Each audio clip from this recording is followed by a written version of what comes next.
Konnichiwa, hajimemashite, Kunioji desu, and welcome back to World of Tanks Blitz. And today I got something very special for you guys. We are taking a look at the Panzer 5.4, a German Tier 5 premium that is basically a Panther hull with a turret of a Panzer 4. Stay tuned, I have a couple of gameplays running up after we compare it, as well as giving a short analysis about this tank. Simply to know about this tank has 80 to 85 millimeters, I think, of frontal armor, and it's sloped, and basically this gives you a very advantage because you're gonna bounce a lot of shots, except for your turret, which is only 50 millimeters. Now that's a very big disadvantage, as well as couple it up with a very bad gun depression. You're gonna be pretty much handicapped here, given that you don't have any gun depression. So you're gonna have to position your tank very well. Aside from that, this tank is very much a very big target. It has a slow hull turret traverse, but it goes very fast. It's as fast as a Panther. But enough of the basic components, let's go compare this tank with the other premium tanks. Nice! We'll consider the usual equipment, the provisions, as well as the normal AP round for this. At first glance, the firepower, basically there's no differences here apart from minor ones that basically the Panzer 5.4 has a bit minor difference in terms of DPM, rate of fire, and reload to the Panzer 3 Fear, the Panzer Fear, and the Panzer Fear Hydrostat. But the T20, but it's a lot better than what's on the T25. So there's just minor differences here, and I wouldn't delve on it too much. Moving on to the weapon handling. The aim time is similar to the Panzer 3 Fear, Panzer Fear, and the Hydrostat, but the T25 has a lot better aim time. Dispersion, it's a lot better than the T25, similar with the other three tanks. The gun depression, I think this may be a numerical error since the Panzer 5 Fear has 5 degrees of gun depression. So, putting it into consideration, the Panzer 5 Fear is going to be slightly harder to play when you're playing it if you're going to try to play it on ridges. You have almost no gun depression, so basically you're going to have to position your tank very, very carefully. You're not going to be as flexible as the other four, but with time, you can be able to utilize the advantages of the Panzer 5.4. Moving on to the mobility, I could say that the Panzer 5 Fear for a Tier 5 premium has quite mediocre mobility, but it has a good top speed. But the power to weight ratio is 19.12 compared to the other four, but minor differences with the Panzer 4. So what does this mean? It means that the Panzer 5.4 is going to take time to reach its top speed, given that the Panzer 5.4 is basically a Panther hull, so it adds up to that weight. So unless you have a lot better engine power to propel your tank to reach a decent power to weight ratio at 26, or like something comparable to the Panzer 3.4, you're gonna have a hard time moving around with this thing. But if you can manage it, go ahead. The terrain resistance, on the other hand, basically the terrain resistance in the Panzer 5.4 is a lot better than the T25 or this Panzer 3.4, but there's just some minor differences. For the no-mod traverse, I think this may be the turret traverse if I remember. It turns 30 seconds, similar to the T25, but it's a lot inferior to the Hydrostat or the Panzer 3 Fear, and minor differences to the Panzer 4. For the other stuff, it has a lot better view range. Now this is a very, very big advantage at 10 meters. I guess. Now for the extra stuff, it has a lot more HP than the Panzer 3 Fear, but the T25 gets a lot better HP. The Panzer 4 also gets a lot better HP, and the Panzer Hydrostat. I'd basically prefer to get to the three fundamental stuff about the tanks, which basically are the firepower, the handling, and the movement, and I wouldn't delve on this much. That I'd like to discuss about the whole armor. It's a lot better frontally than the other four, except for its sides at 40, 40, 30, 30. It's a bit inferior compared to the T25 at 45 and 60 at the side of the hull for the Panzer 3.4. But similar to its other German brethren, So my advice if you're going to play the Panzer 5-4 is basically you're gonna have to show your frontal a lot more in order to bounce a lot of shots, given that you're basically a Panther hull with a Panzer 4 turret. Now let's move on and compare it with the other Tier 5 premiums. Nice! Comparing the Panzer 5-4 with the Chinook Kai, the DPM on the Chinook Kai is a lot better, and as well as the penetration, rate of fire, reload, and the shell velocity. It's similar with the Amco. Slightly, basically, there's no difference, basically, since this is basically just a Panzer. But the E4 Sherman, on the other hand, has a lot better DPM, rate of fire, and reload. But the penetration's slightly inferior, and the shell velocity. But for the weapon handling, the aim time on the Panzer 5-4 is 1.72, mentioned it earlier. So it aims a lot better than the Chinook Kai or the M4 Sherman. The dispersion, the Chinook Kai has a lot better dispersion, similar with the Yanko, but a lot better than the Sherman. The gun depression, the other three tanks have a lot better gun depression compared to the Panzer 5-4, since this only gets 5 degrees of gun depression. Nothing much to talk about that. For the mobility, it has a lot better top speed. Power to weight ratio is a lot better in the Panzer 5-4 than the Chinook Kai or the Sherman, but slightly no difference in the Anko.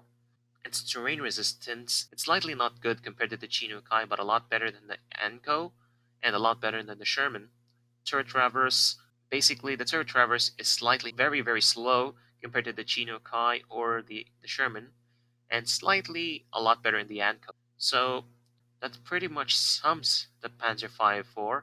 It's better armored than the Chinook Kai or the Anko, but if we'll notice comparing it to the Sherman has a lot better turret armor, but the hull armor is very weak. And if people are going to shoot you at your hull, you're gonna bounce a lot of shots, as opposed to the Sherman. Basically, this E4 Sherman is a heavily armored Sherman at Tier 5. So the Panzer 5-4 bounces a lot more shots compared to this, but unless they're shooting turret armor, they're going to have a lot of hard times to pen you. Basically, your turret is quite a small target, at least in my opinion. So to sum it all, the Panzer 5-4 is quite a mediocre medium, at least in my opinion, compared to the other tanks. It excels in its hull armor, given that it is a Panther hull. Its top speed is nothing that I would regard as the best, but it's somewhere in the middle line. Its gun handling is quite okay, except for the gun depression that requires you to shoot and position very carefully. The DPM, basically, I wouldn't talk about it that much. So now that we've summed up the Panzer 5-4's comparison, that's enough deer grafting for once, and let's go hop in the tank and see how it performs in some gameplay. So we are playing in Mirage here, and we only have one tier 4s and the rest are 5s, but it's manageable. So I decided to go left here, the usual medium area. At least I can go a bit offensive here. And ooh, Mr. Leopard, get away, get away. We also noticed earlier that the speed of the Panzer 5-4 is very fast. It goes around 50, and it attains its speed a bit faster, you can say. So we see this A32. I'm assessing the environment here, seeing if he has some backup. If he doesn't, I don't want to screw myself up, because if I run out in the open there, it would be a trap. It's like he's baiting them. And we put a shot on the A32, which pens, but his shot misses. So I decided to go to the offensive here. Put a shot onto him. Yes! Okay. Oh, A32 just rammed onto himself. Can we? Oh, jeez, we took a shot. We took a shot from the left right there. We might have just aimed for our turret there. So I decided to hide again. Don't want to get shot. I've decided to check if I could put a shot. We can put a shot on this cupola. Yes! Put a shot on the Panzer 3-4's cupola. Now I decided to poke out again. Aim on the leopard. No, it missed. Basically, these are just some kind of situations where I'd rather prefer to hide out sometimes, because I really don't want to get caught out in the open. But seeing that it's quite an awkward match, to be honest. I didn't use the full potential of this thing. So anyway, I decided to put a shot on this Wolverine. Can we finish him? Yes, we can. Now for this leopard. Put a shot at the leopard.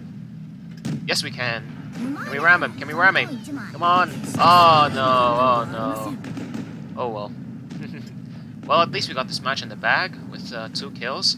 And I guess around 1,000 damage. That I'm assuming that kill gave me the 1,000 damage with 3 kills. So overall, that was an okay match. It was not the best. We only got 1,075 damage and 3 kills. At least we made it onto the top of the damage list.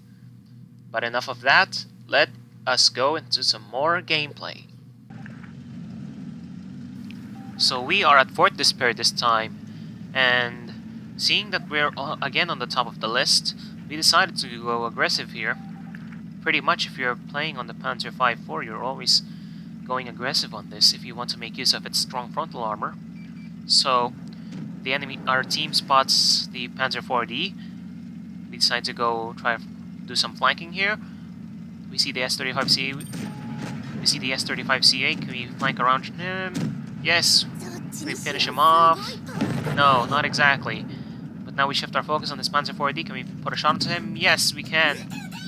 So, you'll notice that I didn't want to go out too much here. I'm exposing only half of my hull armor, and it is angled at 45 degrees. Now, because I didn't want the enemy to utilize that weak turret armor here, so as much as possible I decided to just play peekaboo with this. So we put a shot on that BDR. Can we put another shot into that BDR again? Yes, we can! Can we finish him off? Come on, gun, reload! I don't want my kill steal! Yes!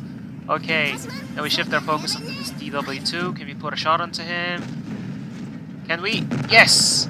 And we finish him off with 2 HP left. Now we can see that this VK is showing its side. Maybe perhaps it's time for some flanking action. We put a shot onto him. Can we put another one? Come on. No, come back, Mr. VK. Come on. Oh, yes. Can we finish him off?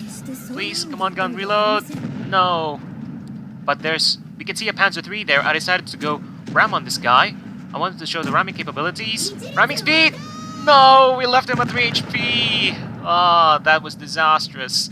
But at least I was able to show you the ramming capabilities of this thing and how it will really damage tanks if you ram it. So that was an absolute killer of a round. Let's go see at the after battle stats. So that was a killer of a round. We picked up a high caliber for dealing 1,753 damage, the top of the team.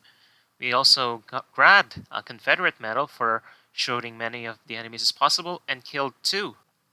Now the replay shows the capabilities of this tank if you use it very well in the front lines, as well as seeing that it is a really capable ramming tank.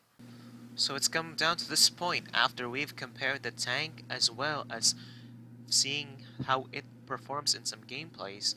Is the Panzer 5-4 worth it?